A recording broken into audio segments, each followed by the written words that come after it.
sobre Blanchard.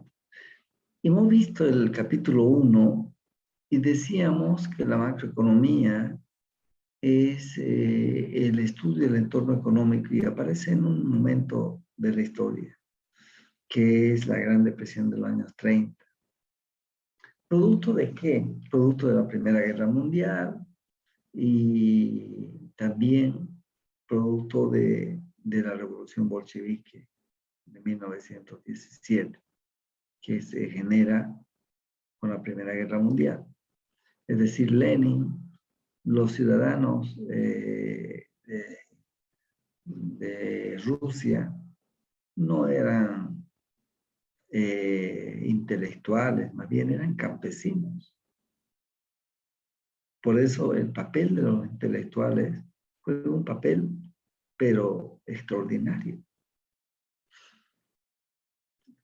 Porque va configurando las instituciones que posteriormente esas instituciones van a generar políticas públicas.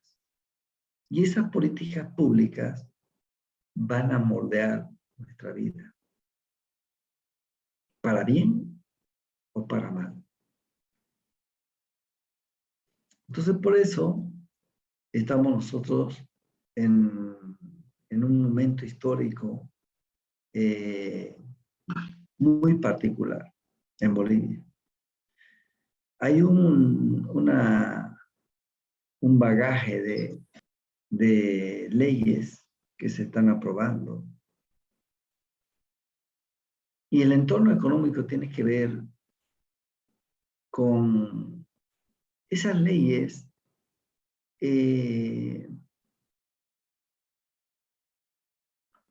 cómo van a repercutir en nuestra vida en términos microeconómicos, ¿no? ¿Cómo van a repercutir? Es decir, ¿cómo van a repercutir en nuestra libertad? Van a fomentar la libertad. ¿Cómo va a repercutir en la iniciativa? Cuando estoy hablando de la libertad de la iniciativa, de que ustedes salgan y pongan una consultora, etcétera, etcétera, etcétera. Entonces, esas leyes, quiero que las lean. La ley del INE está modificando el papel que debe jugar el INE. La ley que de derechos reales debe pertenecer a un ministerio. La ley, quiero que veamos el reglamento de las notarías de fe pública, que también van a jugar un papel. Es decir,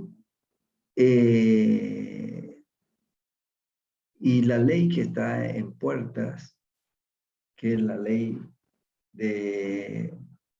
la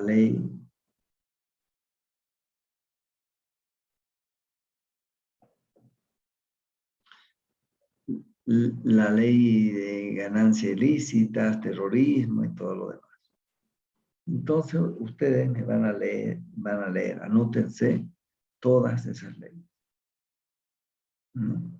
Ustedes vayan viendo, métanse a YouTube,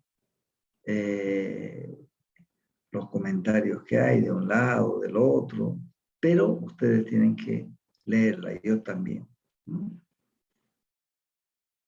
Y luego vamos a interpretar, indudablemente, vamos a ver cómo repercuten esas leyes en el entorno económico. Cómo repercuten esas leyes en el entorno económico.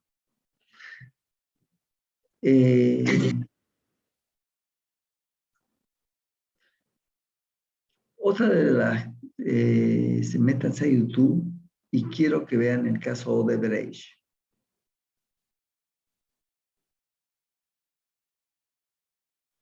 Es una empresa, la empresa era una de las empresas más después de Petrobras estaba Odebrecht, ¿no? Y ahí Odebrecht tenía un departamento donde contabilizaba las coimas a los países latinoamericanos, es decir, tiene varios presidentes. Ahí está el presidente Toledo, que ya Estados Unidos ha dado la orden para que lo extraditen a Perú. Caso de Brecht, se suicidó el presidente Alan García. Está, bueno, casi todos los presidentes, ¿no? Lula da Silva entró preso, Dilma Rousseff, o sea, eso tiene que ver en el problema de, fíjense, la contabilidad, ¿no? Se llama la contabilidad artesanal, lo que ustedes quieran. Es decir, cómo los estados financieros también podemos nosotros dibujarlo, ¿no? Y eso es, por eso es que el Banco Mundial, el Fondo Monetario Internacional, todas las entidades financieras fomentan y están queriendo que se igualen todas las normas de contabilidad a las normas internacionales, ¿no? Y nosotros no estamos exentos de eso. Por todos esos, eso. Muy bien. Y ayer en Classroom le subí también, le subí el libro de Blanchard, le he subido una, podríamos decir como una revista, ¿no? Que lo generó la CAINCO y el Santa Cruz en el futuro, ¿no? En el presente y futuro, ¿no? De varios intelectuales que han publicado ahí. Entre ellos está el licenciado Mendieta y hay otros más, está ahí. El IPSE es el que ha promovido ese documento. Macroeconomía pura. Luego está el informe económico de la Fundación Millennium, ¿no? Hasta mediados de este año. Entonces ahí vamos a ver las reservas internacionales netas. Y siempre empiezan los informes con el marco institucional de externo, ¿no? Cómo está el mundo y luego Bolivia. Entonces, parte de, podríamos decir, su metodología es deductiva, ¿no? Parte de lo general para llegar a lo particular que vendría a ser la economía boliviana. Y no sé, les he subido otro, incluso les he subido la Comisión Económica de Transición de la Gabriel René Moreno, ¿no? Que si bien son datos generales, pero nos muestran la crisis en la que estamos y que no tenemos liquidez, ¿no? Y estamos prácticamente en quiebra técnica. No podemos pagar ni sueldos.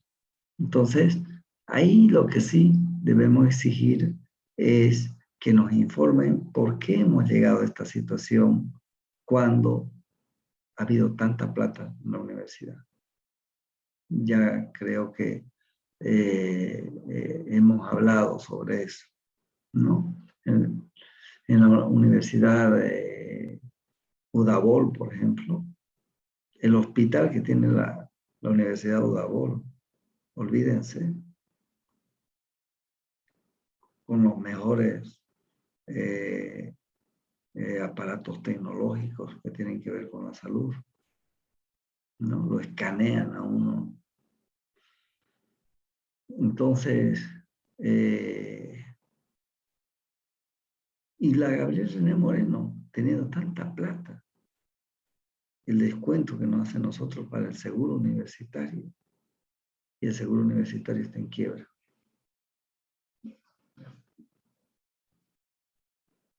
Bueno, ese informe económico se lo he subido también para que tengan ustedes, no podemos pasar por macroeconomía y no ver nuestra universidad, ¿no? Que tiene que ver con que disminuyeron los precios de las materias primas, el IDH disminuyó, ¿no? Considerablemente, la pandemia hizo que disminuyan las recaudaciones y por tanto la coparticipación también disminuyó. Pero lo que tenemos que hacer en la pregunta del millón es, ¿qué hicieron con tanta plata cuando los precios de las materias primas estaban totalmente elevadas?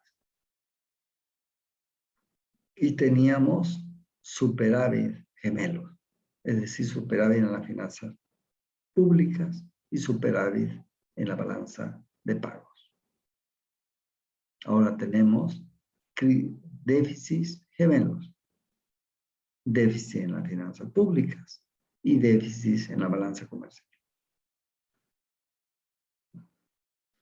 Entonces, por eso es que también el país, con la pandemia, hemos tenido nuestro Producto Interno Bruto disminuyó en el 15%. Por eso todo está en venta. Estamos en una crisis fatal.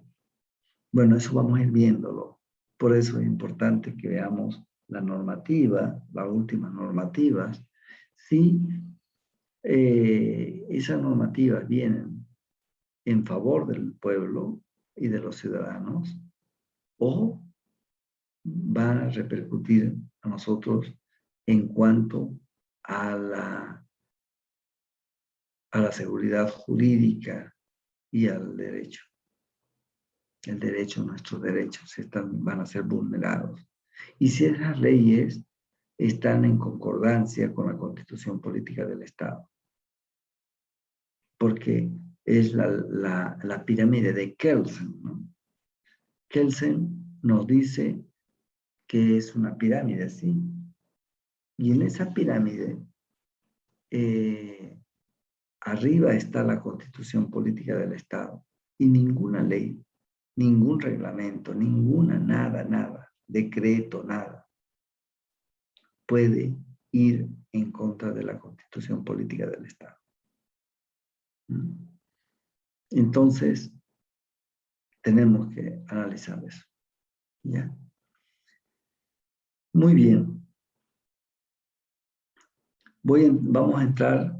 Me gustaría mostrarles un poco a Blanchard. Vea un poquito.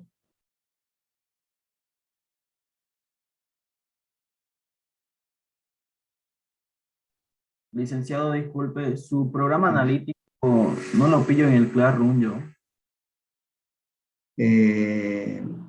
A ver, me voy a fiar si yo lo subí ayer en la noche. Fíjense que el tiempo es tremendo. Yo voy a pasar clases ahorita, termino de pasar clases con ustedes y entro a otra clase hasta las 2 menos cuarto. Luego, en la tarde tengo que estar en la universidad. Tengo una reunión. Entonces, ustedes aproximadamente ahorita, los que estamos adentro, son más de 80. Y los que están inscritos deben ser, no sé, voy a fijarme en lo último, deben estar cerca de 90. Entonces, hacer seguimiento a todo, es decir, yo, por ejemplo, si fueran ustedes 20, directamente yo les pondría plazos y horas para que para las lecturas. Por ejemplo, la lectura que ya hemos pasado, el entorno económico y la estrategia empresarial, ya ustedes tendrían que subírmela. Pero como somos 80, y si somos varios grupos, y casi todos los grupos son 80, entonces multipliquemos, a ver, una media. 5, una calculadora.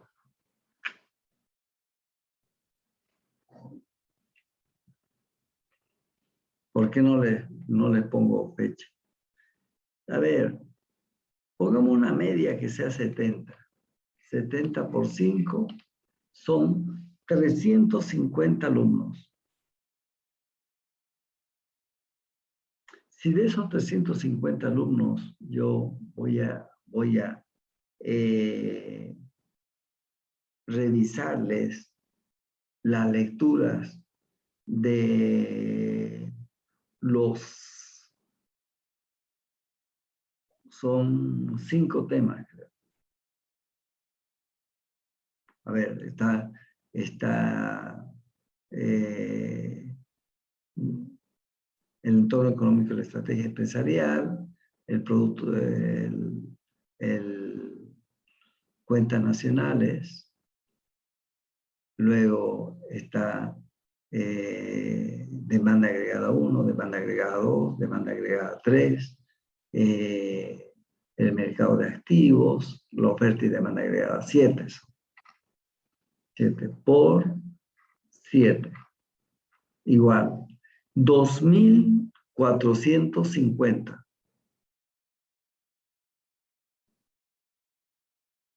¿Será que voy a poder? 2.450. Solo en control de lecturas. Más, no, 2.450. Por otro lado, tenemos 2.450.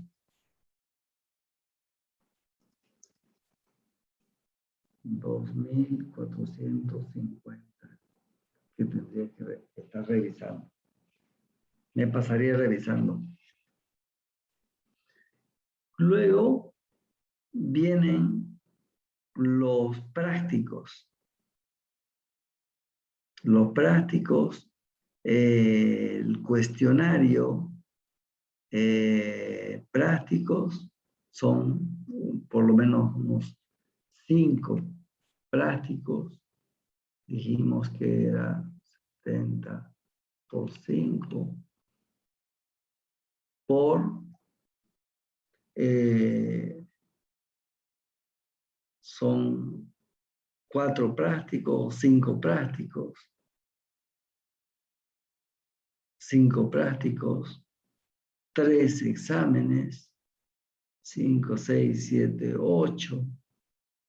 El cuestionario 9, pongamos 10, por 10. Por 10. 3.500.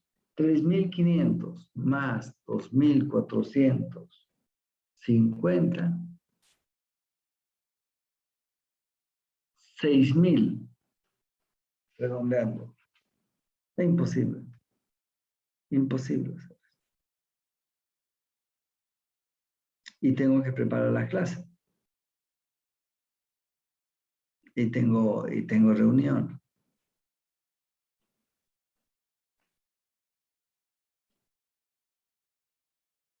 y tengo que comer y por lo menos descansar un ratín. Entonces, paso clase hasta las 2 de la tarde. Como hasta las 3. A las 4 tengo que estar en la universidad. De las 4 vuelvo a las 5 o a veces a las 6. De las 6 me pongo a trabajar. Tendría que amanecerme y seguir pasando clases. Imposible. Le dije muy buenos días, disculpe la Sí. intervención. Quería decirle, ¿y no será que necesita un secretario o secretaria que le ayudara, que le pudiera colaborar y ayudar con todo ese tema? Si no nos atrasemos, también así como la asistencia, No, lo que vamos a hacer es lo siguiente, ¿no? Ustedes ya los prácticos y el control de lectura, todo eso, ustedes van a hacer un cuaderno. En ese cuaderno van a hacerme el resumen. Ya, por ejemplo, ya deberían estar terminando de leer el entorno económico y la estrategia empresarial. Vamos a entrar a cuentas nacionales. En cuentas nacionales también está ahí. Y falta el de Audit Relevant Chart, ¿no? Que quiero que entre para que ustedes lo lean. Entonces, eso van a ir haciendo sus resúmenes. Y cuando sea el examen final, yo les tomo el examen final y lo cito ahí en la facultad, en la planta baja. Lo voy a citar por grupos, de una hora a otra hora, de una hora a otra hora, y yo voy a estar ahí. Voy a recibir sus cuadernos y lo traigo para revisarlo. Por lo menos yo me voy a fijar cómo si han hecho su resumen. Yo me doy cuenta al tiro si ustedes lo hicieron a último momento. Se ve, ¿no? Se ve. Si trabajaron, si está el diagnóstico de las leyes, si están los prácticos, una ojo de buen cubero, ¿no? Pero me voy a fijar lo que han hecho ustedes, ¿no? Entonces van a ir haciendo. No Dice, vamos a... buen día, Sí. perdona que me interrumpa. Buen día. En el libro hay creo que hasta el tema 10 o 11, si no me equivoco. Y de eso, de cada tema que está en el libro, ¿tendríamos que hacer resumen? ¿O solamente es leerlo y nosotros como No, luego nos va a tomar con control? tienen que hacer resumen o hacer un mapa conceptual Ya, de cada tema. de cada tema. Ya, y después está la otra mitad del libro, que está este libro que es la economía en una lección. Ese Bueno, también tenemos que hacer. la economía en una lección, ustedes van a leer, es un librito, ya, que yo lo he puesto ahí. ¿Por qué? Porque nosotros vamos a llevar, y generalmente lo que llevamos es que el Estado es el que tiene que ser el protagonista de la economía. Entonces ese libro nos plantea que el Estado, ¿cuál es el papel que debe jugar el Estado? ¿No? En la primera unidad, ustedes van a leer y dice cuáles son los grandes problemas de la economía. Los grandes problemas de la economía es el crecimiento del Producto Interno Bruto, no es otra cosa que el Producto Interno Bruto real, cómo va creciendo, el problema de la inflación, problema del desempleo, el problema del déficit fiscal y el déficit comercial, está cuál es el rol que debe jugar el Estado. Entonces, esos son los grandes problemas que tenemos. Entonces, y ahí ustedes van a leer, ¿no? Leer. Entonces dicen la economía de una lección es solamente leerlo y nosotros resaltar las partes más importantes. Leerlo, y ustedes lo que van a hacerme es un comentario, no un resumen. Es decir, es como yo lea un libro y tenga que comentarlo. Ah, como una opinión. Claro, ahí me va a decir, bueno, el libro en tales y tales partes nos habla de esto, y si estás de acuerdo, ¿no? Porque el libro en una economía es un libro que va en contraposición de la teoría keynesiana. Es un libro, un libro de la economía,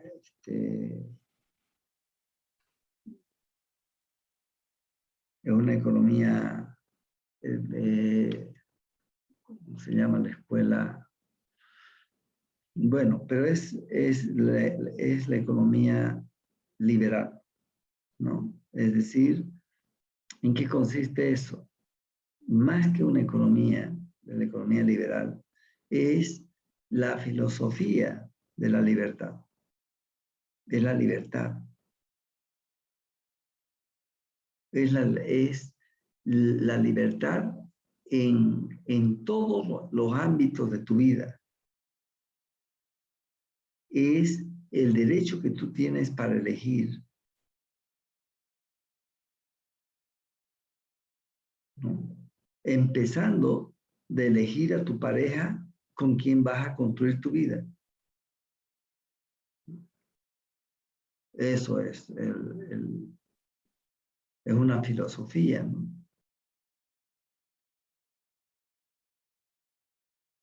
Es una filosofía.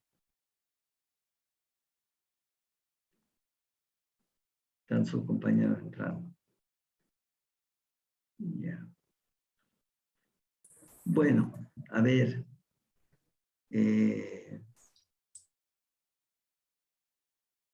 Dice, disculpe, perdón, otra pregunta más.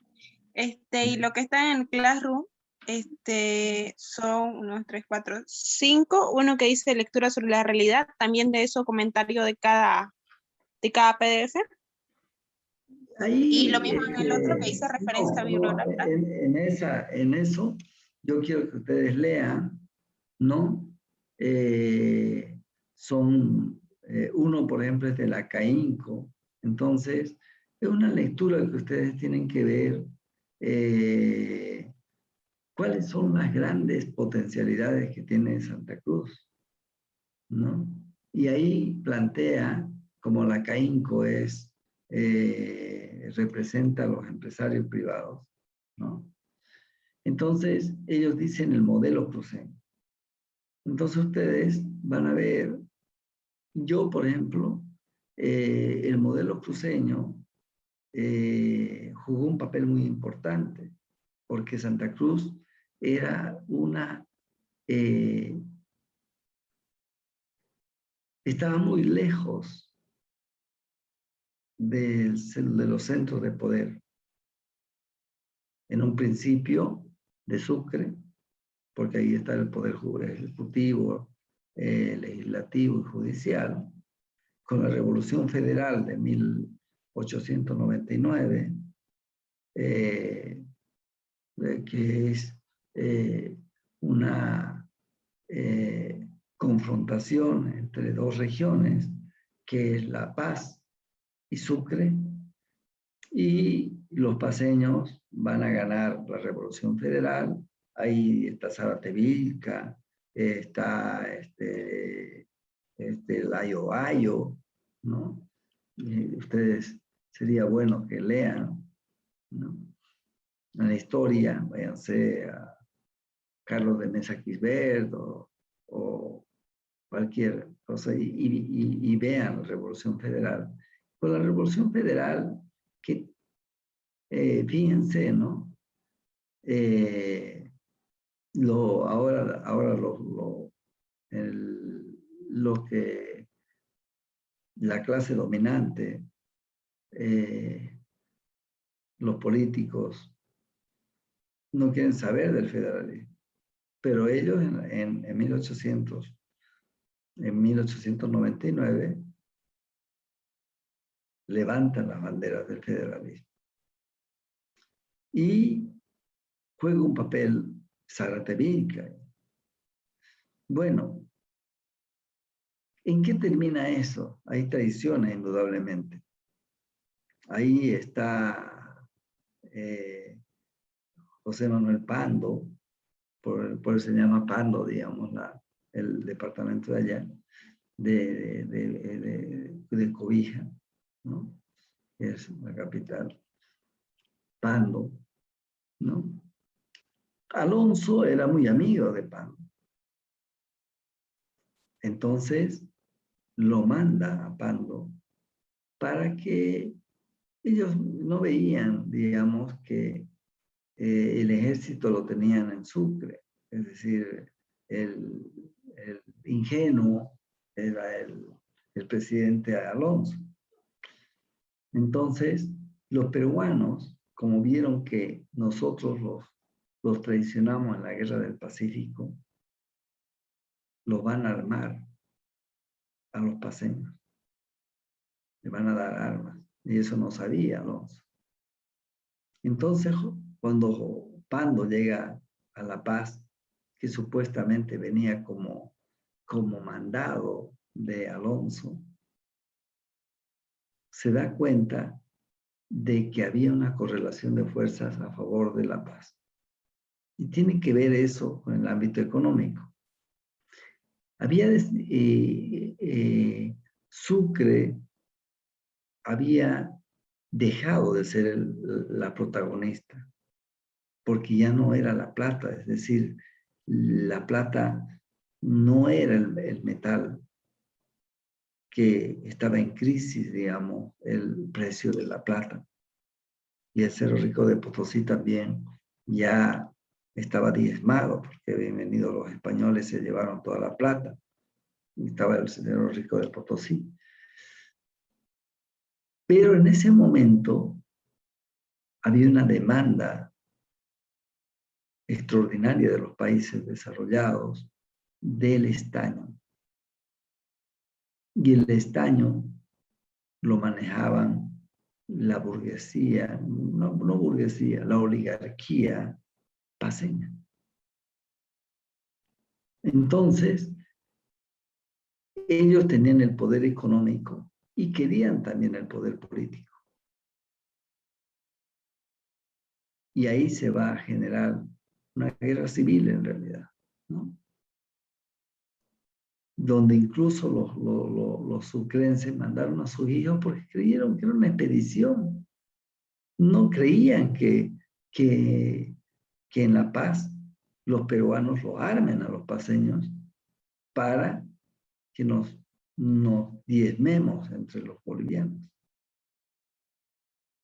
¿No? Porque nosotros los traicionamos a los peruanos. Los que pelearon con Chile de verdad fueron los peruanos. Nosotros, los chilenos no entraron nunca a la ciudad de La Paz ni nada. El ejército boliviano se hizo el que se perdió en el desierto. Nosotros teníamos que entrar por la retaguardia y los peruanos se dieron cuenta que los habíamos traicionado. Entonces, ya cuando vieron la cosa grave, dijeron a replegarse a Lima. Y van a entrar los chilenos a Lima, van a violar a sus mujeres y van a matar a todos los varones. Y van a poner un presidente provisorio puesto por los chilenos. Entonces, los que pelearon en realidad en la Guerra del Pacífico fueron los peruanos. Los bolivianos, los intereses de la oligarquía paceña estaban muy vinculados con Chile. Y en nuestra historia es la historia de los traidores que terminan siendo presidentes. Aniceto Arce, por ejemplo, ¿no? Era dueño de Huanchaca, ¿no? Y era socio de los chilenos, ¿no? Y ahí juega también un papel. Lo meten en un berenjenal al pobre Gabriel René Moreno.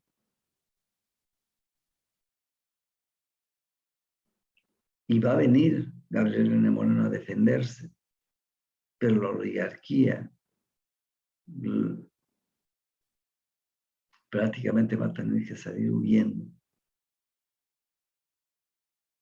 Entonces, también ustedes están estudiando en la Universidad Gabriel René Moreno, y si yo les preguntaría que me hagan un relato de la vida de Gabriel René Moreno, ¿quién me puede hablar sobre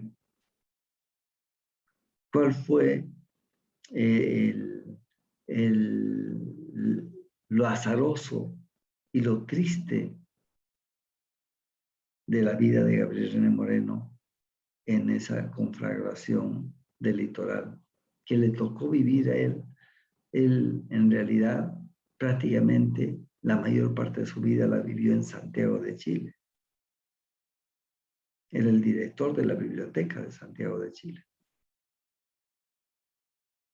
Nunca más volvió a Bolivia, a Santa Cruz nunca más volvió. A Bolivia, sí, varias veces fue a Sucre, ¿no? Para defenderse en la guerra del Pacífico, por ejemplo. Y tuvo que salir huyendo y no volvió más, ¿no? Entonces, porque él exigía que limpien su nombre, porque el Daza, que era el presidente de Bolivia en la guerra del Pacífico, prácticamente le había encomendado algo que era con una carta, que entregue una carta a los chilenos. Entonces, posteriormente Daza no hace aparecer la carta ni nada de eso. Y para justificar los grandes traidores, lo endilgan a Gabriel René Moreno, que fue traidor de la patria. Entonces, ese es un pasaje muy difícil de Gabriel René Moreno, ¿no? El príncipe de las letras. Un hombre que vivió fuera del país, vivió en Chile, en Santiago de Chile, iba a morir en Chile. Pero él es el que siempre estaba pensando en Bolivia y siempre preocupado por Bolivia, porque veía en Chile que Chile era una sociedad mucho más adelantada en términos de, era capitalista, ya había el salario, el mercado, etcétera, etcétera. Y en Bolivia era una sociedad minero-feudal. Entonces, Gabriel René Moreno va a escribir, por ejemplo, la etapa colonial, justo cuando se conforma Bolivia, que es un libro que deberían leer ustedes, ¿no? Otro es La matanza de Yáñez y los catálogos de mozos y chiquitos, que es toda la documentación histórica, ¿no? Para que se genere la historia de Bolivia. Es decir, era un el que archivaba toda la documentación de la historia de Bolivia. Y muchos comentarios, ¿no? También escriben en Comedia Antelo, bueno. Entonces Gabriel René Moreno la pasa muy mal, como los grandes hombres, ¿no? ¿Por qué? Porque nuestra sociedad boliviana, y sigue siendo desde 1825, es una sociedad abigarrada, dice René Zabaleta Mercado. Entonces, Gabriel René Moreno nunca se casó, no tuvo hijos, vivió en la soledad, ¿no?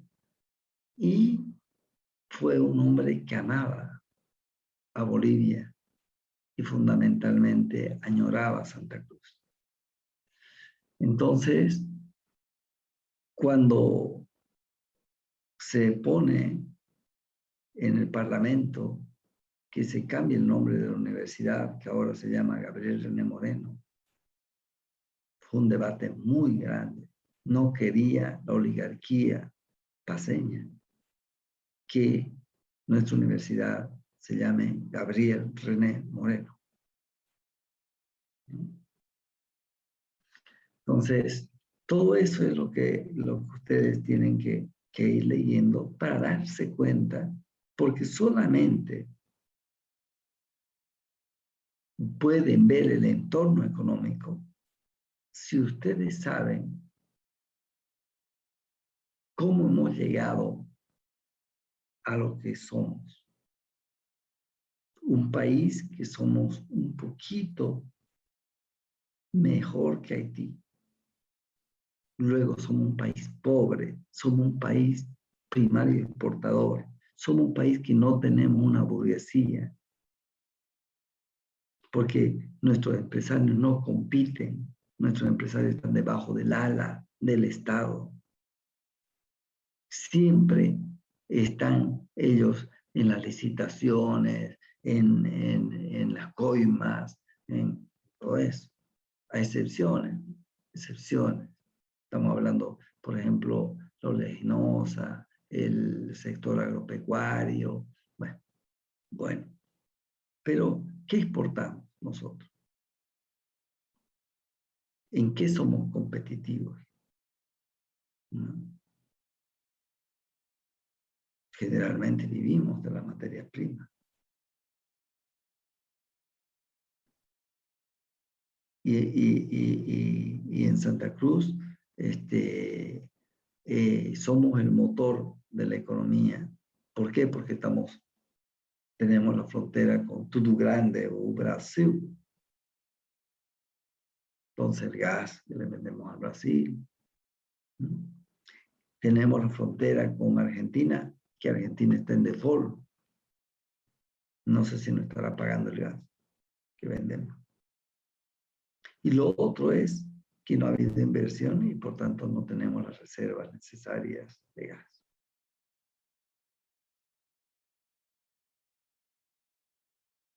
Tenemos una burguesía boyante, ¿no?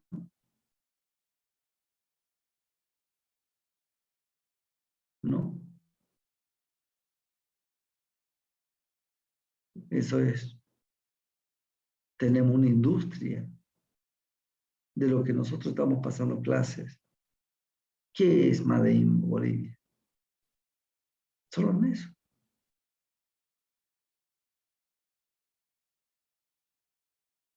¿Qué es lo que nosotros exportamos, aparte de las materias primas? Porque incluso el sector agropecuario depende de los precios, no se fijan los precios. Nosotros no fijamos los precios, lo fija el mundo exterior. El diésel, para que la agroindustria salga y todo lo demás, el diésel es uno de los elementos fundamentales y está subvencionado, es decir, nosotros pagamos con nuestros impuestos.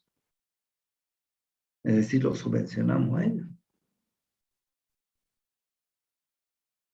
Entonces, esa es la realidad que debemos ver, ¿no? Y por eso también ver todas las leyes que se están generando, todas las leyes que se están, ¿cómo van a repercutir en el entorno económico? El macro, indudablemente. No, a ver, voy a tratar de compartir, a ver si lo tengo acá. Este es el que tiene en el libro. El plan de estudio, me voy a fijar si no está, diré el programa analítico y lo voy a subir. Este libro lo tiene, creo que lo subí ayer.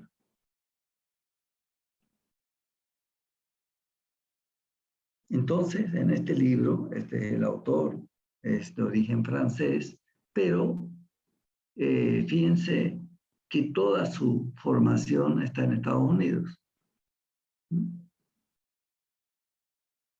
Su vida profesional, dice, en Cambridge. 3 personas están entrando.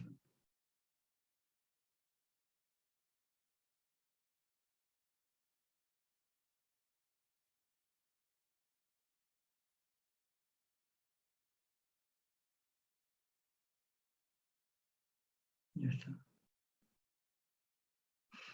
Bueno, en Cambridge, en Estados Unidos, está en Massachusetts, estuvo en 1977, fue profesor de la Universidad de Harvard. Bueno, en el ranking de las universidades hay que fijar todas donde ha estado Oliver Blanchard. Son universidades de primer nivel de la MIT. Todas estas. Y además dice acá que en un periodo pide permiso en la docencia y se convierte, trabaja es el director. ¿Ve? Es en el Consejo Económico y director del Departamento de Investigación del Fondo Monetario Internacional. Eso fue en el 2015, octubre de 2015. Bueno, entonces, este es el libro, ¿no? Y él plantea lo siguiente, ¿no? Es lo que nosotros vamos a ver. El núcleo es macroeconomía 1 y las extensiones es macroeconomía 2. Nosotros vamos a llevar todo esto, ¿no? Claro que algunos capítulos no lo voy a llevar porque no nos da tiempo. Por eso yo he agarrado Klein, ¿no? Klein es más, y es una lectura más llevadera. Por ejemplo, ustedes van a ver la demanda agregada 1 y la demanda agregada 2. Y aquí está mucho más complicado. ¿Ve? Este es lo que vamos a... Acá está la demanda agregada 1 y la demanda agregada 2. Ahí está, el mercado de bienes. Empieza con la composición del Producto Interno Bruto, que es lo que vamos a llevar ahorita, ¿no? La demanda agregada de bienes. Esta es la demanda agregada 1, demanda agregada 1 son estos 2, demanda agregada 2 son estos 3, y la demanda agregada 3 son todo. La demanda él le pone como Z, ¿no? En el libro que nosotros tenemos va desglosando cada uno de estos componentes, pero con la gráfica nos dice que es el consumo autónomo y nos habla mucho del consumo autónomo acá. rápido, ¿no? Este es el consumo inducido, el consumo depende del ingreso disponible. Entonces, yo me voy a venir, fíjense que directamente se va, ¿no? Esta es la función de consumo, nos dice el consumo autónomo, y nos habla sobre el consumo autónomo, que dice, a ver, aquí está. Utilizamos la interpretación. Una restricción natural es que si la renta actual es igual a 0, el consumo será así positivo, con o sin renta.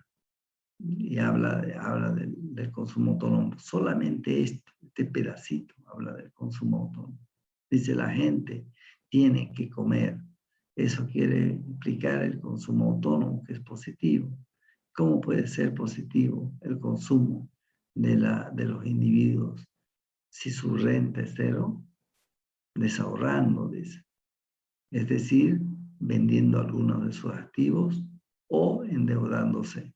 Bueno, no nos dice, al menos ustedes ven en Oclain, esto nos dice a nosotros, ¿no? Nos dice el consumo autónomo de la riqueza de la sociedad, les habla de los mercados secundarios, todo en Oclain. En Blanchard, no, directamente acá está la función del consumo. Y aquí nos dice, de acá es la propensión marginal a consumir, pero nosotros la vamos a llamar propensión a consumir. Listo, y se viene a la gráfica. Y la gráfica la hace así. Esta es la función de consumo, esta es su pendiente, muy bien, y sigue. Y aquí nos dice el ingreso disponible solamente es la renta menos los impuestos, no nos habla de las transferencias, no nos habla del IVA, no nos habla de nada. Por tanto, la función de consumo va a ser igual a el consumo autónomo, la propensión marginal a consumir, o la propensión marginal, como lo llama él, y esto sería el ingreso menos los impuestos. Entonces, en el libro de Oclain nos habla sobre la inversión autónoma y nos dice que es una variable exógena, por supuesto. Y hace el supuesto igual que él, que es autónomo, ¿no? Después vamos a romper más adelante ese supuesto. De los gastos públicos igual, nos habla y nos dice que va a ser autónomo. Luego se entra a la determinación de la producción y el equilibrio. Bueno, fíjense que es mucho más complicado. Entonces, nosotros vamos a llevar esto. Y lo vamos a llevar, pero para Bolivia. Yo, por ejemplo, voy a agarrar, yo digo, el ingreso disponible para mí. No para mí, sino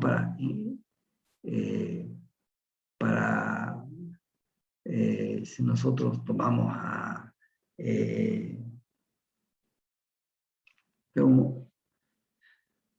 que está, ahí se lo he puesto yo, es el libro de Dolgun y Fisher, que también si quieren lo puedo subir.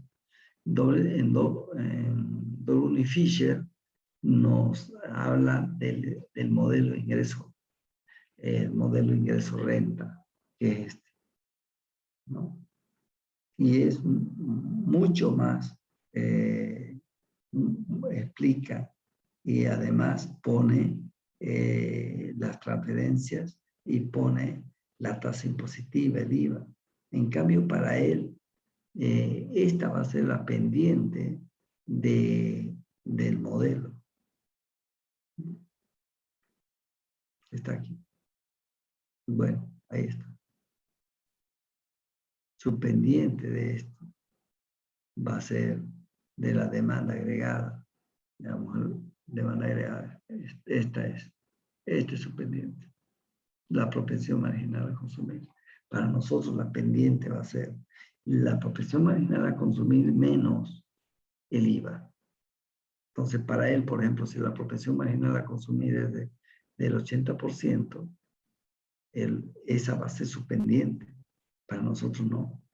Tenemos que disminuirle el IVA. Bueno. Y así.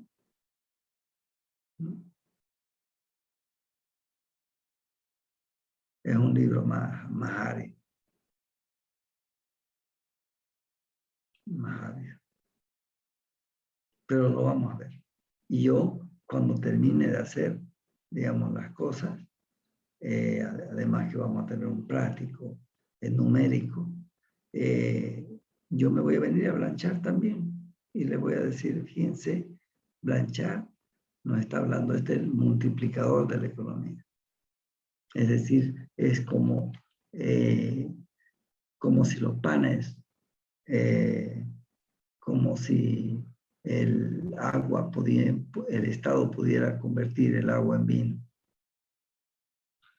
¿Sí? Eso es de Keynes. Entonces, Keynes es pro Estado, no es pro individuo. No nos está planteando que el ciudadano tiene que estar en función del Estado. Por eso en una economía, en esa que dice, una economía en una sola elección no está planteando que el Estado esté en función del individuo. Son dos cosas diferentes. No el individuo en función del Estado.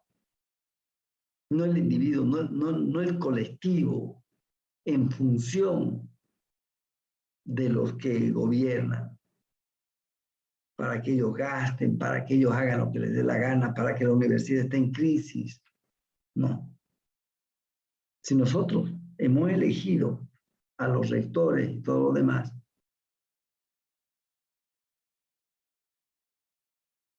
no es para que hayan agarrado la plata que era de todos ustedes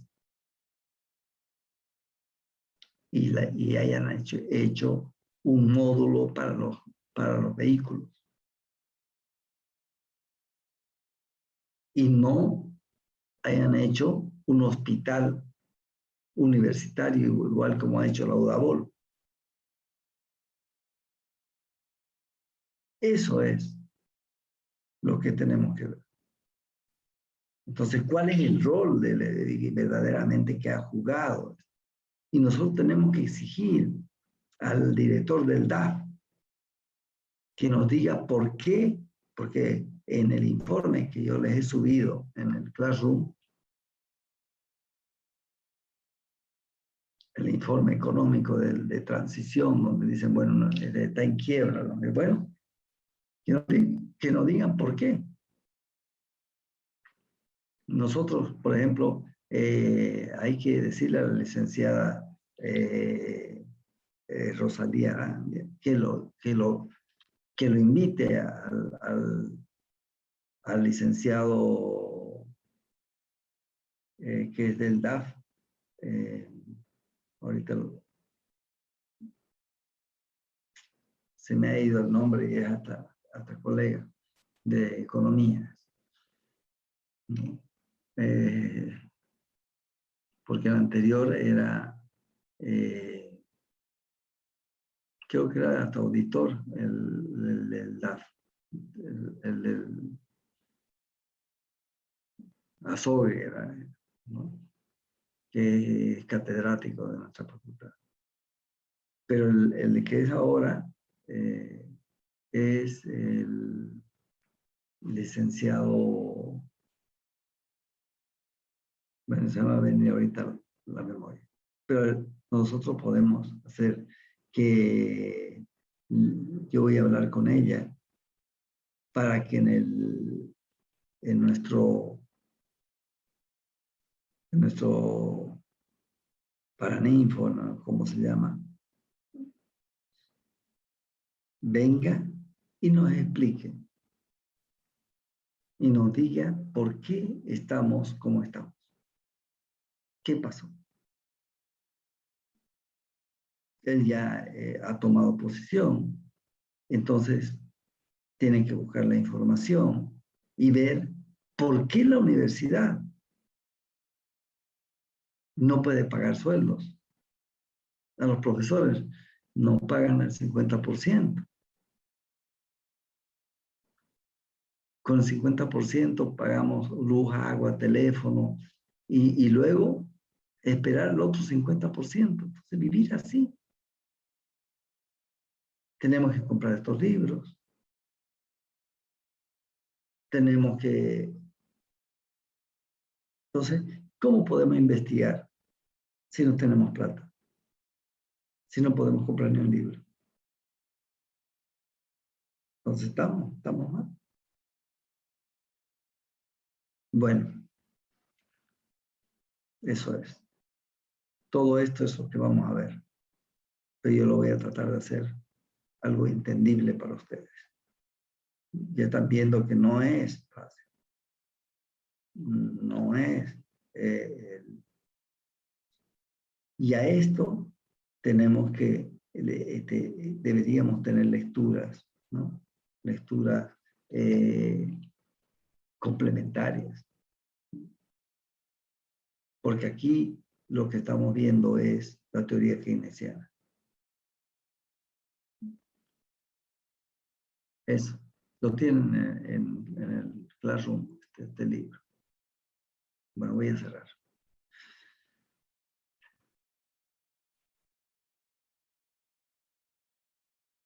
Ya.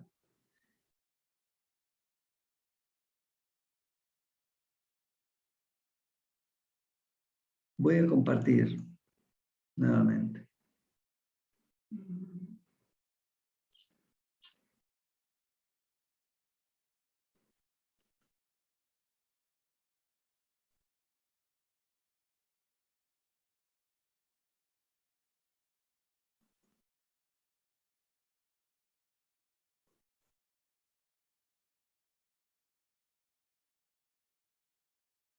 Ya.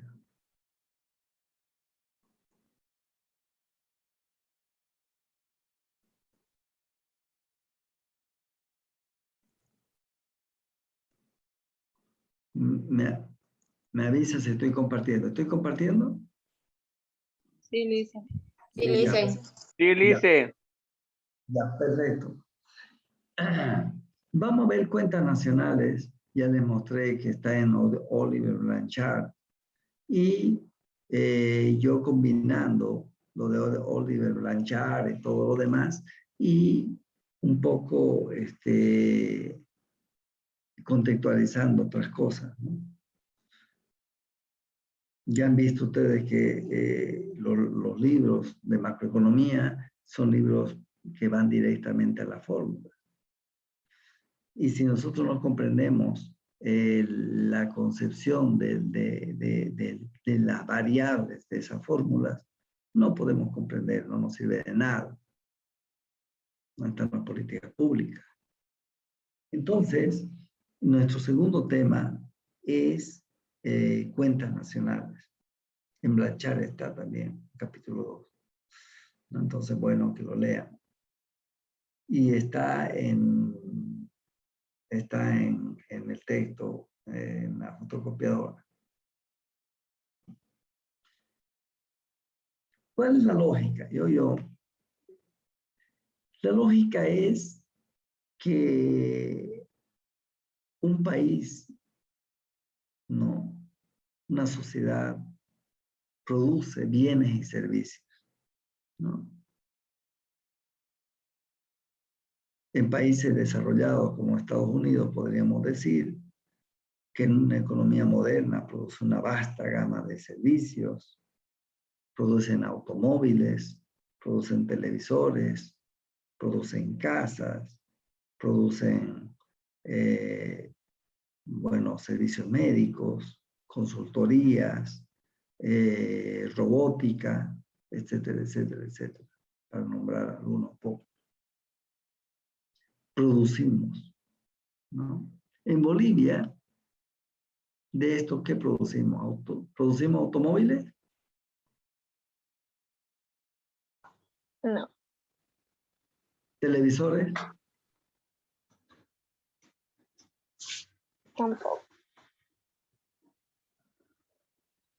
Bueno, servicios médicos también, pero si nosotros vamos al hospital japonés, no vamos a encontrar con que está colapsado.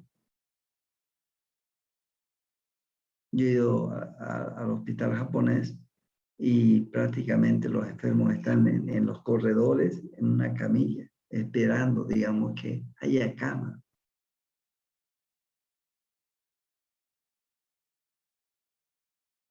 La caja petrolera, yo me acuerdo, estamos hablando de unos 15 años, 20 años, 20 años, 20 años, más de 20 años. A mí me tocó ser el director administrativo y financiero de la caja petrolera. Era un lujo la caja petrolera. No tenían que hacer dormir para una ficha, para conseguir una ficha, nada de eso.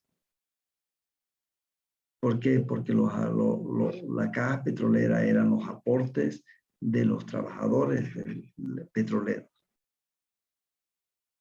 Luego dijeron, no, la salud es un derecho de todos y, bueno, todos tienen derecho a la salud. Y agarraron los seguros y también entraron, digamos, ¿no? Entraron. La caja petrolera. Bueno, la caja petrolera se convirtió exactamente igual que la caja nacional. No va a la caja petrolera, es lo mismo, digamos, que la caja nacional. Hay que hacer fichas, uno ve la gente durmiendo ahí afuera. Es decir, la salud es gratuita, pero uno va, no hay terapia intensiva. Hay colegas que la han pasado malísimo, digamos, en la pandemia del COVID. Se han muerto.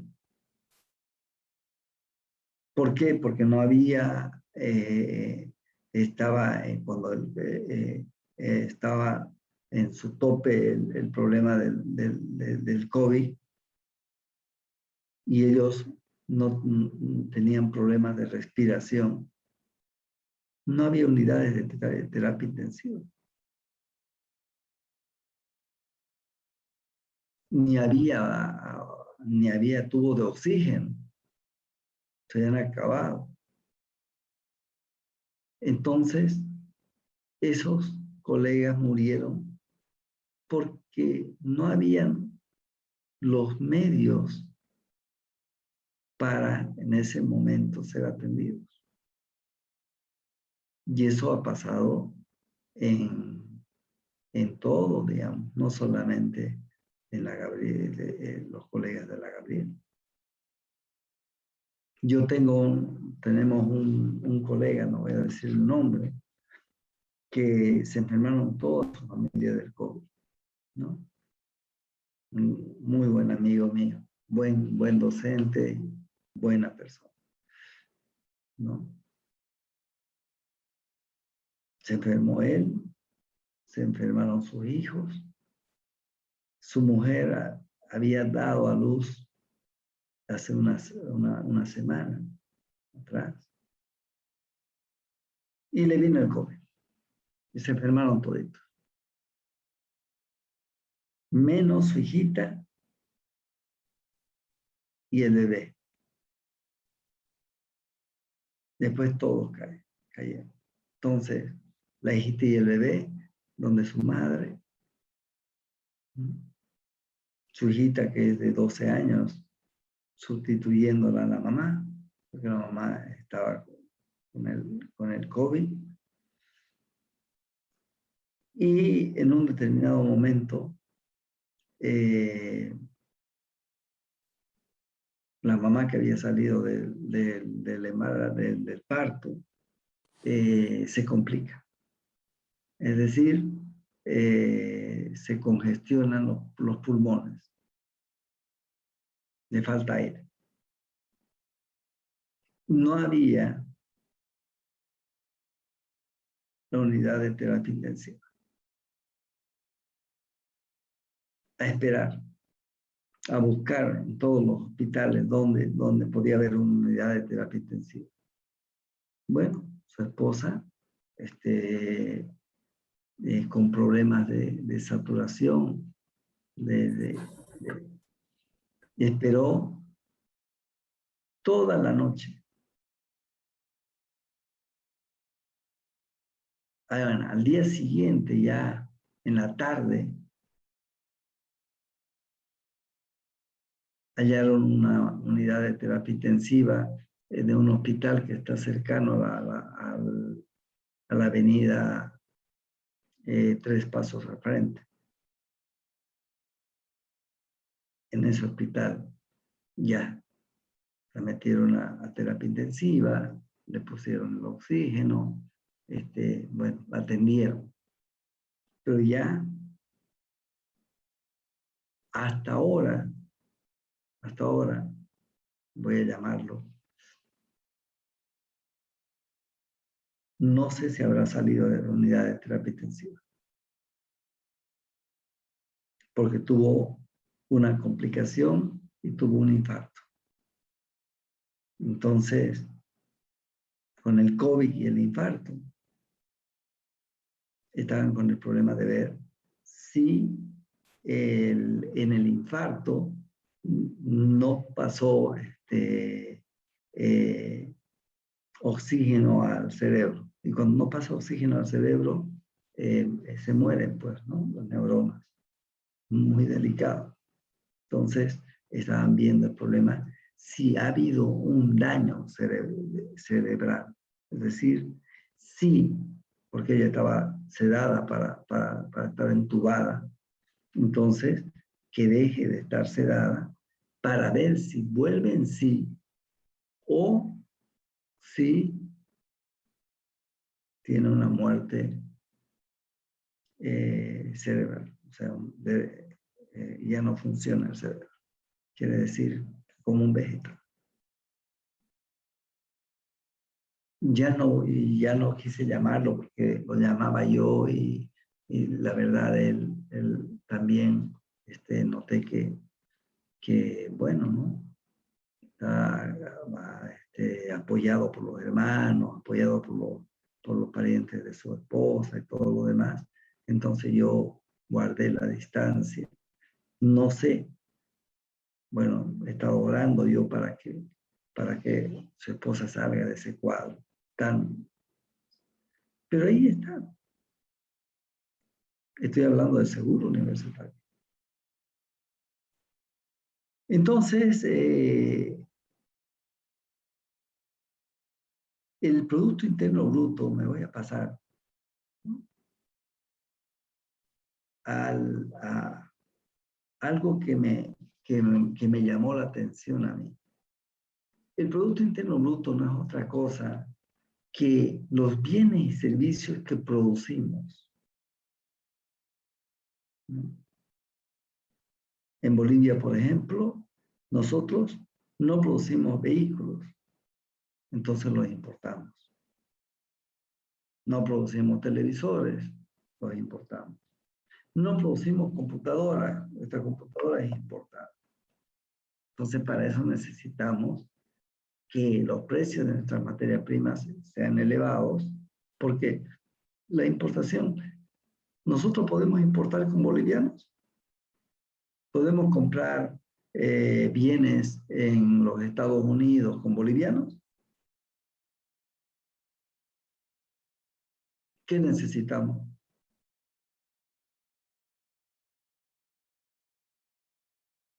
¿Qué necesitamos para que ustedes estén con la computadora? dólares. Divisas, ¿no? A eso se llama moneda de cuenta. Nuestra moneda de cuenta es el boliviano. Y el dólar es una divisa. Para los norteamericanos, el boliviano es una divisa y el dólar es su moneda de cuenta. Esa es la diferencia.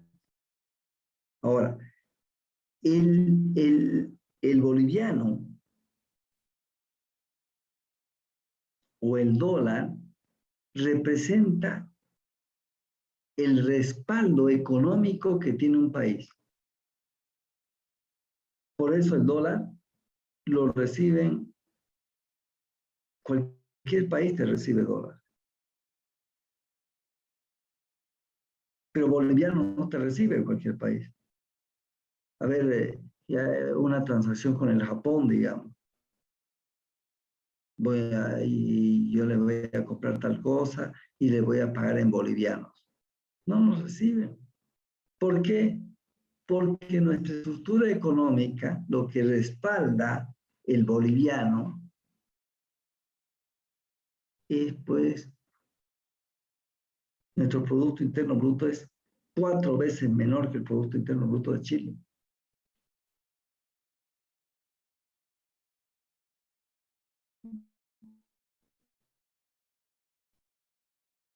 Y no tenemos industria.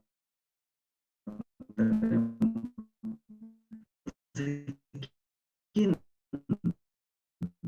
¿Qué respaldo tiene ese billete? El billete que tenemos, digamos, en Bolivia. Estoy yeca, quisiera mostrarle 100 bolivianos, pero no tengo, lo único que tengo es esto. 10 bolivianos. El respaldo de esto es lo que nosotros producimos. Esto, ¿cuánto representa en dólares? ¿Cuánto vale un dólar? 7. 6.96. 6,96. 96, varía. Estos 10 bolivianos equivalen a $1 y un poquito. Ahora, esta moneda está apreciada, quiere decir que está, no vale lo que corresponde en realidad. Esto está fijado, el precio del dólar está fijado por el Banco Central. Pero para tener fijado el dólar desde 2011 hasta ahora es porque teníamos reservas internacionales netas. Es decir, yo demandaba dólares y el Banco Central me daba.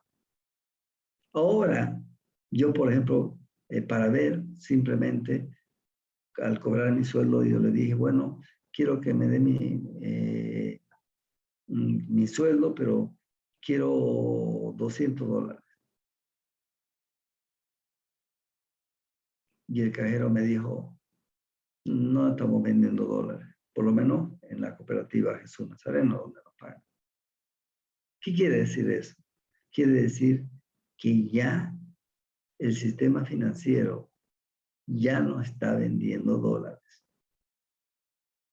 Ya no tiene los suficientes dólares como para venderme a mí. Ya tendría que ir al Banco Central y en el Banco Central seguramente me van a decir ¿para qué quiere dólares? Estamos entrando a un problema de cepo. Si hay un determinado momento en que de acá viene la inflación y ya no vale, cada vez vale menos de acá, yo voy a preferir tener dólares. Y yo voy a demandar dólares. Y si demando dólares y el Banco Central no tiene, va a empezar a subir el dólar y a perder valor Y ahí estamos con un problema de inflación.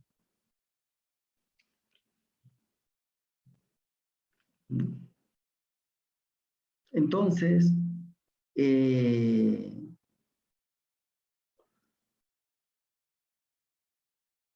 me acuerdo un político que decía, en Estados Unidos nunca, pues ellos no saben qué es un golpe de Estado. En Estados Unidos lo mataron a John F. Kennedy. ¿Por qué? Porque iba en contra de los intereses creados, los grandes monopolios de Estados Unidos. En otros términos, quiere decir que el Estado no es neutro. El Estado es un instrumento de grupos, ¿no? En Estados Unidos los que gobiernan son los grandes magnates. Esos son los que gobiernan. No es el pueblo para el pueblo, por el pueblo, ¿no? El Estado va a sacar normas y leyes que beneficien al sector tecnológico, por ejemplo, a Silicon Valley, a Billy Gates, etcétera, etcétera, etcétera.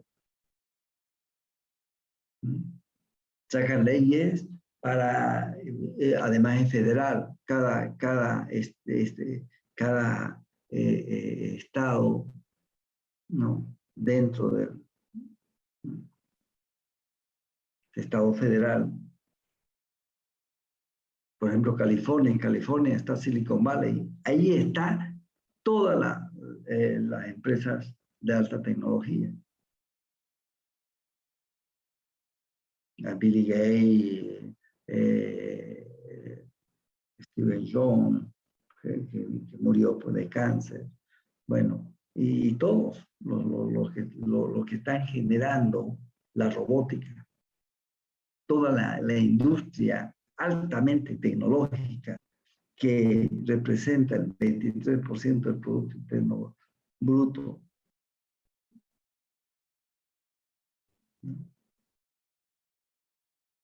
Entonces, si los Estados Unidos les dijera que se salgan para la igualdad, ¿por qué son tan ricos Billy Gates? Entonces, fuera Billy Gates de Estados Unidos, fuera de Billy Gates, toda la industria tecnológica, fuera. Sería mucho más pobres.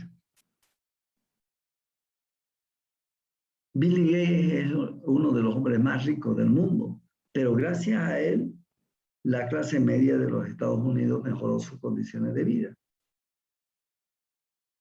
Porque generó un software, mejoraron el procesamiento de datos, cambió la forma de producción y también la clase media mejoró generó más riqueza y mejoró sus condiciones de vida. Los celulares, me acuerdo antes, que costaban $5,000, $6,000, $10,000, más o menos así. Y no era el celular que ustedes conocen, era simplemente para comunicarse nada más, ¿no? Ahora, la casera del mercado está con el celular, a través del celular hace sus transacciones, llama al proveedor para que le traiga más fruta, esto, lo otro. Maneja mejor que nosotros. ¿Cuánto vale? Bueno, $600, $700, depende de... Para ellos, bueno, un celular de $500 es suficiente. Que maneje WhatsApp y que pueda comunicarse. A través del WhatsApp puede hacer una llamada, videollamada, que antes no se podía, era a través del Skype. Entonces, esos adelantos van pues en última instancia mejorando las condiciones de vida y van cambiando la forma en que nosotros pensamos y vivimos. Hasta la forma en la que ustedes se enamoran.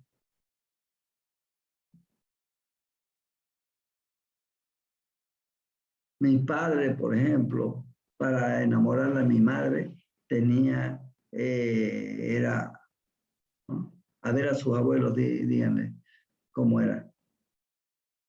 Llevar serenata, era diferente, ¿no? Ahora, ¿quién de ustedes lleva serenata? Nada. Bueno, eso ha cambiado todo. Y lo matan a Kennedy y su hermano se lanza a ser presidente de los Estados Unidos. Robert Kennedy se llamaba. Y en la campaña de Robert Kennedy nos habla sobre el Producto Interno Bruto. Y nos dice lo siguiente. El Producto Interno Bruto, dice, mide todo, ¿no? Mide la cantidad de los bienes, servicios, todo lo que producimos, nos mide el Producto Interno Bruto. Pero no puede medir la salud de nuestros hijos. El Producto Interno Bruto no puede medir la calidad de la educación y el placer de un padre de ver jugar a sus hijos.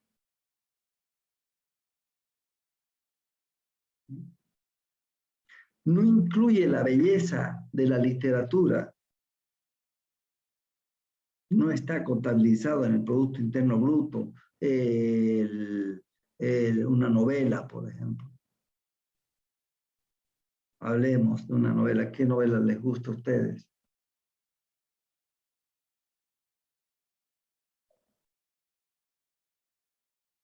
¿Cuál es la última novela que han leído?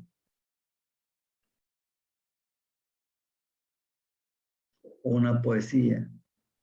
Amor sin fin. Amor sin fin. ¿De qué autor es?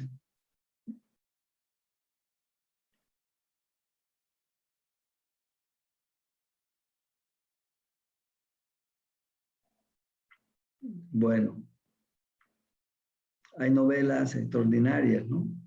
Yo les aconsejo, por ejemplo, que lean ustedes El General en su laberinto de Gabriel García Márquez. Son los últimos días de Bolívar. Una novela, ¿no?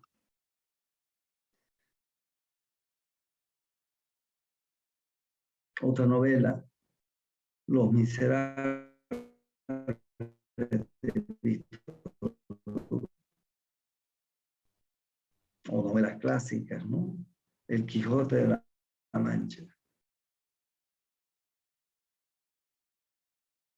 que es la transición de una capitalista.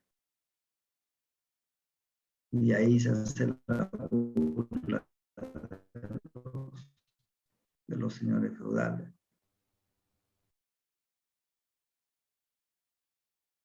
Bueno, entonces, Robert Kennedy nos está diciendo que el Producto Interno Bruto nos mide el crecimiento de la economía, pero no nos está midiendo el desarrollo económico.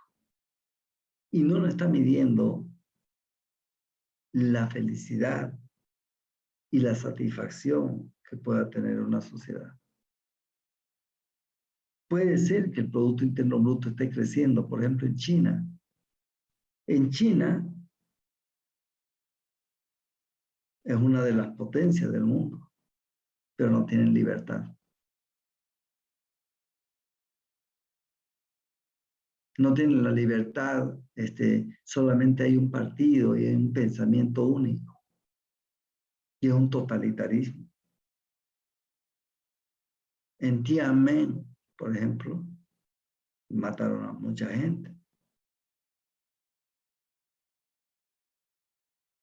Y las comunicaciones las cortan, el internet las cortan.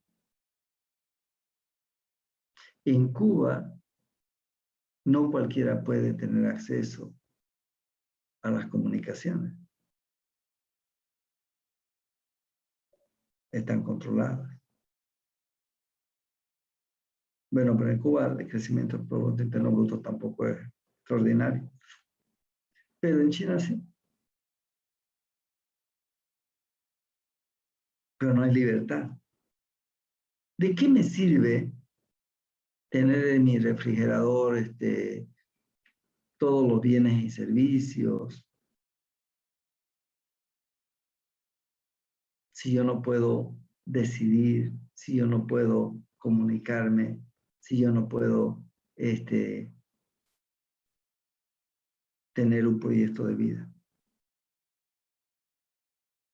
Y a eso se refería Kennedy. No mide, dice, la fuerza de nuestros matrimonios. ¿De qué me sirve a mí tener bienes y servicios y todo lo demás si yo no tengo la dicha de tener una familia? ¿De qué me sirve tener una casa si vivo solo?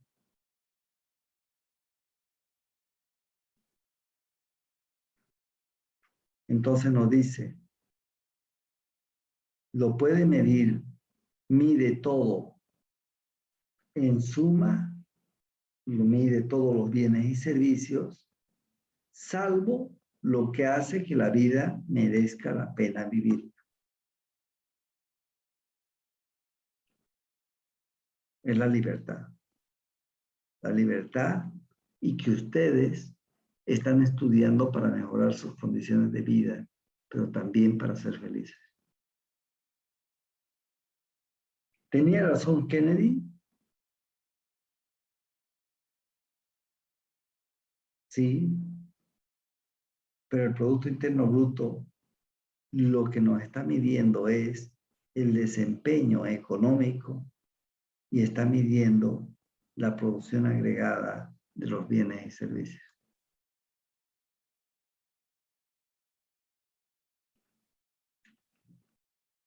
Y eso solamente lo podemos calcular si estamos en una economía de mercado. Si es que hay un mercado y hay una competencia, y los mercados se generan y los bienes pueden ser medidos a través de los precios. Entonces, supongamos, yo les pregunto, ¿cómo podemos sumar nosotros naranjas con manzanas?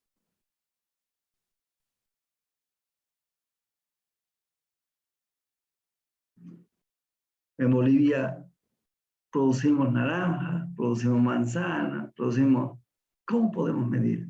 ¿Cómo podemos sumar eso? ¿Cómo yo puedo sumar las naranjas que hemos producido, más las manzanas que hemos producido, la carne que hemos consumido? Las computadoras, los vehículos. ¿Cómo yo puedo sumar todo eso?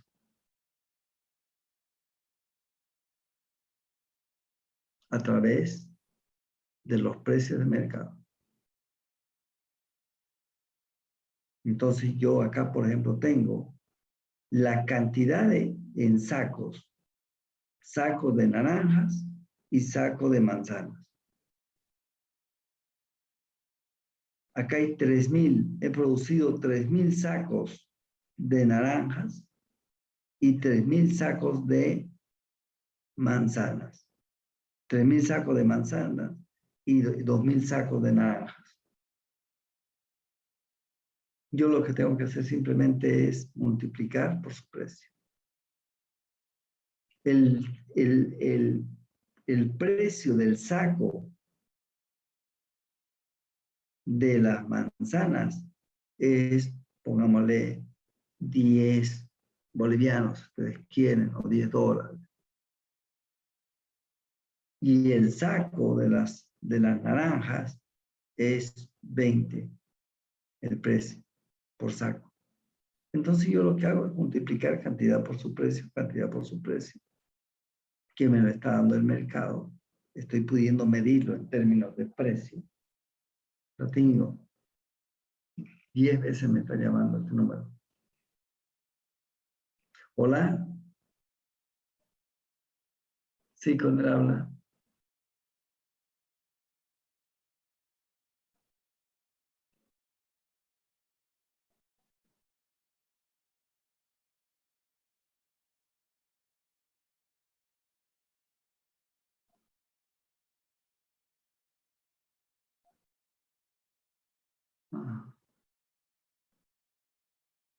Ay, no voy a estar mañana por los módulos. Voy a tratar,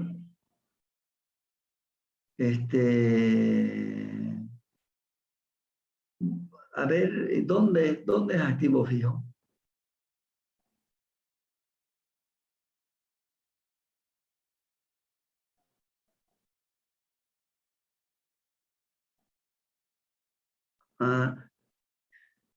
Si no pueden venir a mi casa, yo a este número te mando la ubicación y ahorita estoy pasando clase. ¿Ya? Ya. A eso yo voy a pasar clase mañana hasta las 10. 10 y un poquito. Ya, listo. Quedamos en eso. Ya, chacha. Ya, listo. Me mando.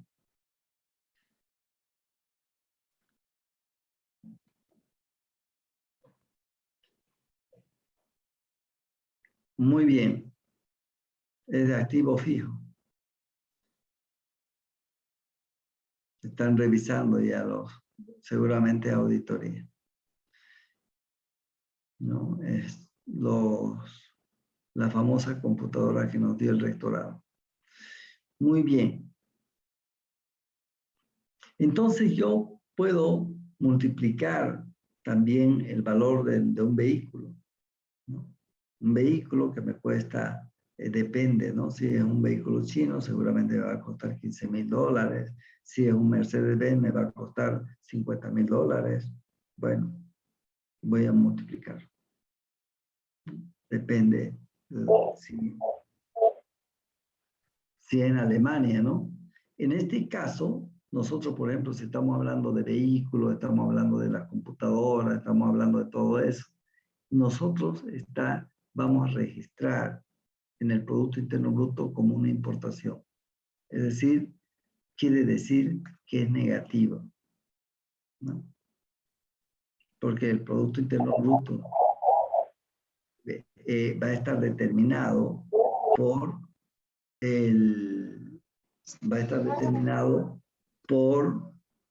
el consumo, la inversión, los gastos de gobierno, las exportaciones y menos las importaciones. Entonces, fíjense que en Bolivia, a ver, hay alguien que está con su micrófono, por favor.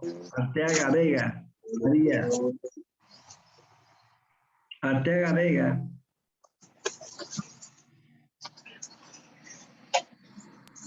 Una preguntita, ¿y cuándo se da una inflación entonces?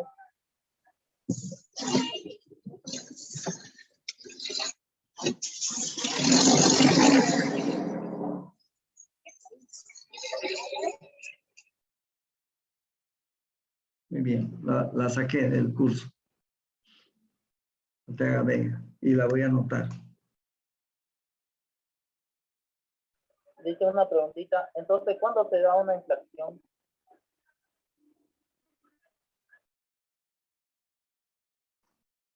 ¿Sí? Entonces, ¿cuándo se da una inflación? Cuando estamos hablando del Producto Interno Bruto.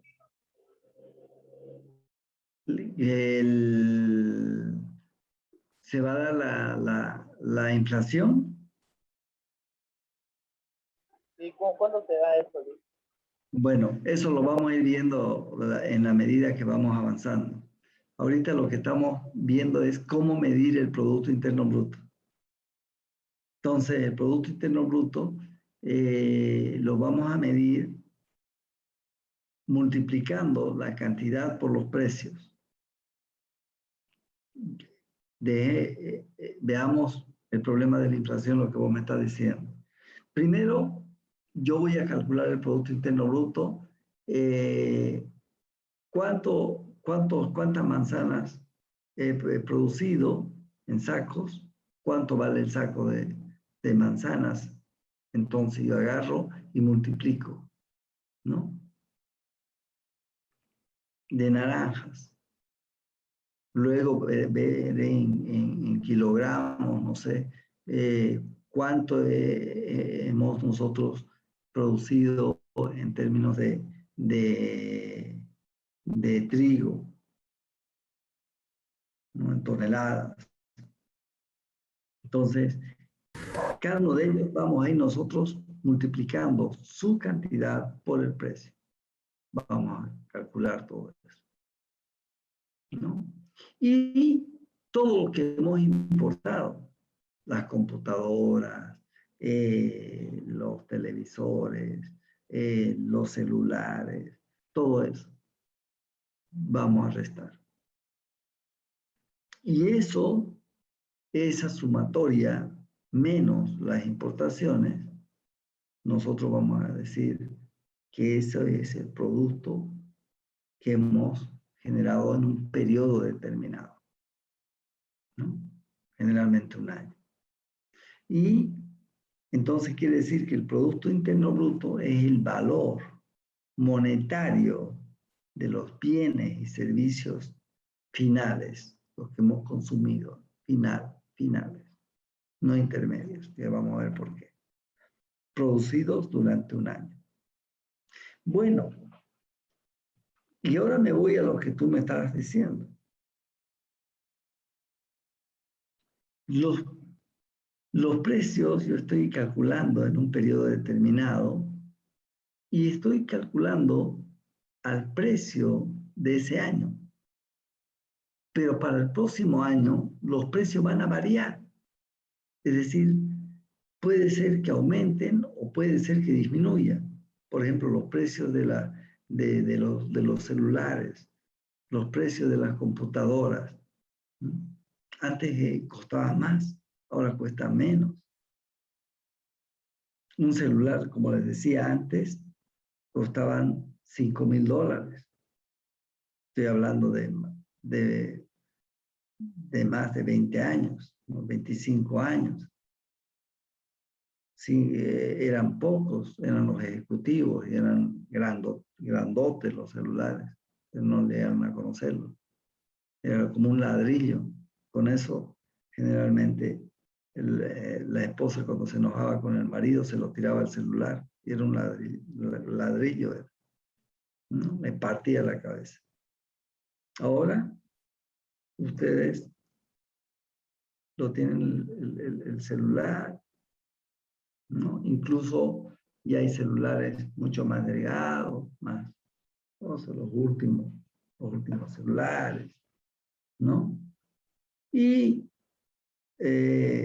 ya no cuestan $5,000, cuestan. ¿Cuánto le cuesta el último celular iPhone? $1,500, licenciado. $1,500. Y la diferencia de un iPhone a otro iPhone, bueno, tiene que ver con el problema de la cámara fotográfica, ¿no? Los píxeles que tiene, de la velocidad. ¿Qué otras cosas más? Prácticamente todo lo tenemos en el celular. Las fotos las tenemos en el celular. Toda nuestra vida está en el celular. Por eso cuando la policía, digamos, hay un asesinato o cualquier cosa, lo primero que hace que es agarrar el celular. Y en el celular está quiénes son tus amistades. En tu celular está el Facebook. Están quiénes, cómo te relacionabas. Están las fotos de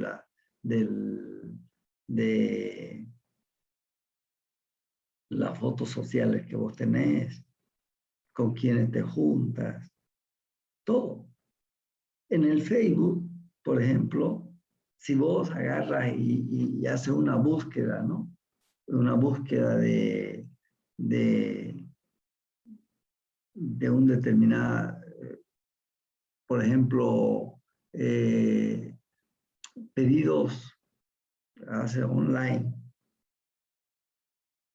y cada vez estás pidiendo pizzas y todo lo demás, te va a aparecer, ¿no? Los restaurantes de las pizzas, es decir, la propaganda, te va a llegar. A mí que yo, por ejemplo, paro buscando libros, esto, lo otro, automáticamente a mi correo me llega. Y me llega libros de macro, y me llega libros de contabilidad, y me llega libros de...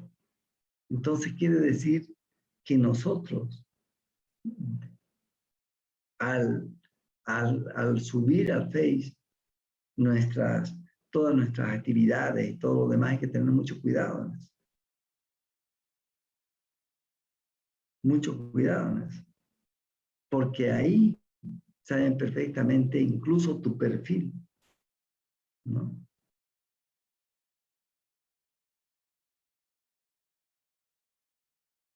Entonces, esos precios de los bienes, porque el precio en realidad, ¿cómo apareció? Era una mercancía que era equivalente para comprar las otras mercancías. Por eso es que vinieron buscando plata y oro. Porque la plata y oro es una mercancía y tiene un valor. Entonces, pero tiene un elemento que es maleable, es decir, tú lo puedes convertir en lingote, lo puedes convertir en moneda. Por eso uno vas a Potosí y te vas a la Casa de la Moneda y vas a ver cómo ellos generaban las monedas de plata, ¿no? Acuñaban las monedas de plata. Y eso posibilitaba que cuánto era el valor de la plata y con qué podías comprar con ese valor de la plata. Cuánto era el valor del oro y cuánto podías comprar. ¿Por qué? Porque todos aceptábamos tener oro. Por eso la libra esterlina eran monedas de oro en Inglaterra. Eran monedas de oro. La libra esterlina de Inglaterra eran monedas de oro. Pero el hombre es ingenioso, ¿no? Entonces agarraba las monedas de oro y empezaba a rasparlas, ¿no? Y intercambiaba, pero ya no tenía el mismo valor. Eso hizo que aparezcan los bancos centrales. Antes los bancos van a aparecer. ¿Cómo van a aparecer? Los mercaderes van a ir y van a depositar a una persona honorable, indudablemente, que tenga respaldo, ¿no? Y se lo van a dar en custodia, para que le custodie su dinero, mientras ellos viajaban, porque no era como ahora, digamos, en camión ni nada, era a mula y caballo. Entonces ellos hacían los intercambios, ¿ya? Y no había teléfono, no había celular, no había... Bolívar se trasladaba a caballo, eran meses. No es como ahora que subimos un avión y estamos en la ciudad de La Paz, estamos en menos de una hora. a Cochabamba en 20, 30 minutos. Entonces, no había eso. Entonces yo tenía que viajar, digamos, a traer mercadería a las Indias. Y se perdían meses, ¿no? Iban y traían mercadería. Entonces, su dinero lo dejaban en custodia a una persona que tenía reputación y tenía el respeto, ¿no? Entonces ellos sabían que esa plata. Y por custodiarles, él les cobraba una vamos a decir, una comisión, que ya ahora llamamos tasa de interés. Esa comisión la pagaban los que hacían ese depósito. Entonces, venían otros mercaderes y le decían, nosotros queremos que nos prestes plata y te vamos a dar en garantía tal mercadería y tal cosa. Daban una garantía. Y ellos se dan cuenta de que el mercader que viajaba, cuando volvía, no recogía toda su plata, recogía una parte de su plata y lo otro lo dejaba. Entonces, como eran varios los que le dejaban la plata, entonces ellos dejaban el 30% de liquidez y el otro 70% lo prestaban a una tasa de interés mayor, ¿no? Entonces ganaban por los depósitos, los que habían depositado, y ganaban también por prestar. Entonces, ahí surge el banco. Y cuando ellos empiezan a limar las monedas de oro y valían lo mismo, entonces, para regular eso, van a aparecer los bancos centrales. Y el Banco Central, en última instancia, va a determinar que yo puedo darte con un pagaré, que son los billetes y moneda, los billetes, yo te doy un billete, y con ese billete tú puedes ir y puedes cambiarlo en dólar, en oro. Está representado, está la fe del Estado de ahí. Por eso es que aparecen los billetes, ¿no? Hasta donde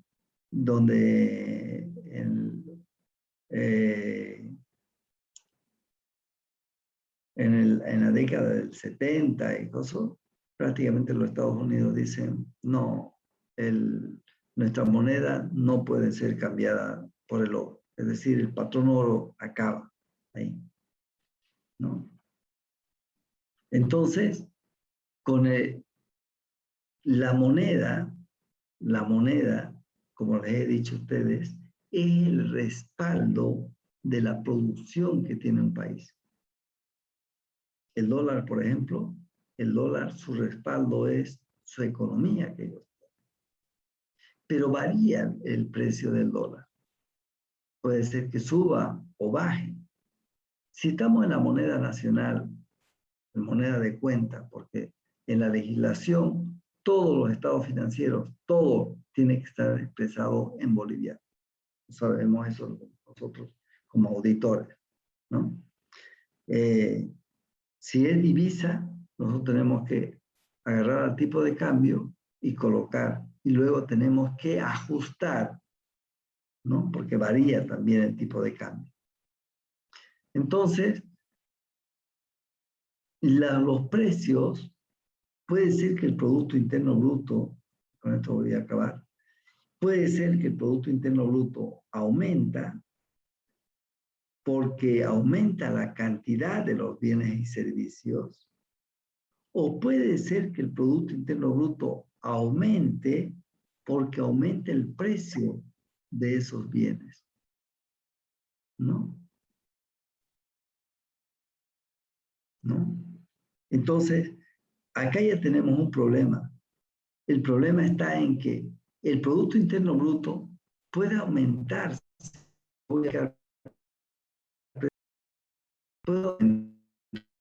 Aumentó los precios y ese es el Producto Interno Bruto nominal.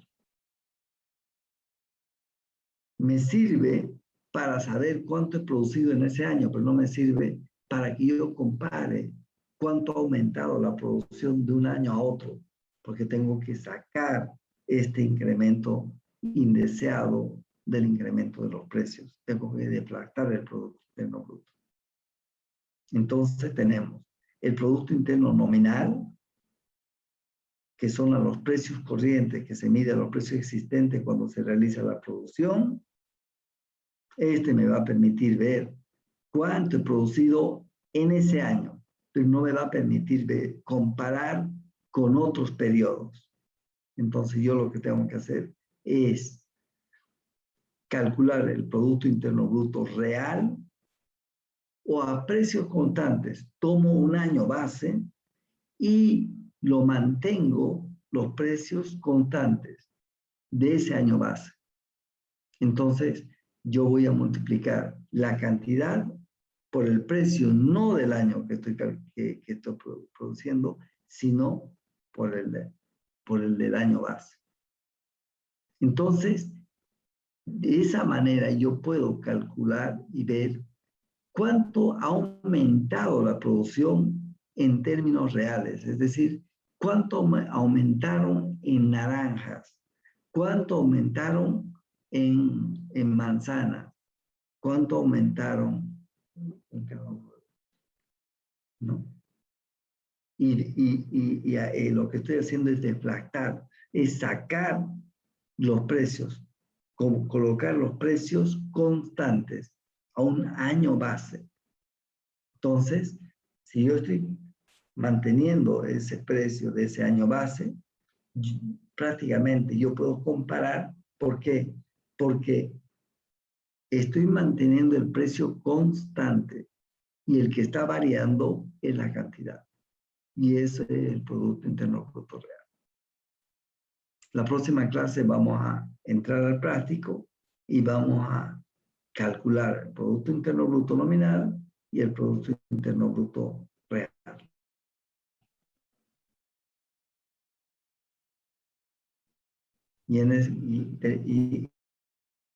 Y quedaríamos aquí.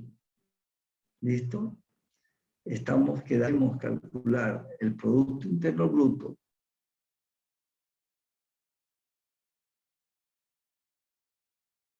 nominal, donde está creciendo, donde tenemos que medir la cantidad de los bienes y servicios en términos absolutos. ¿Me dejo entender?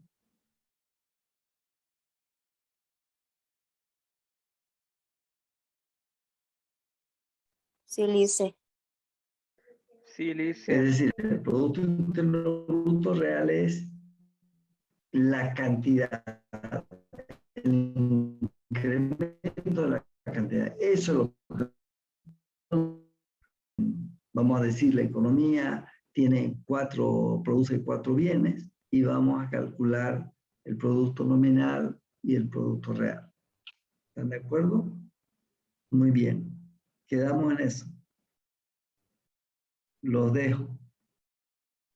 Hasta luego, Lice. Hasta luego, Lice. Que le vaya bien. Queda. Gracias, licenciado. Hasta luego. Pero, licenciado.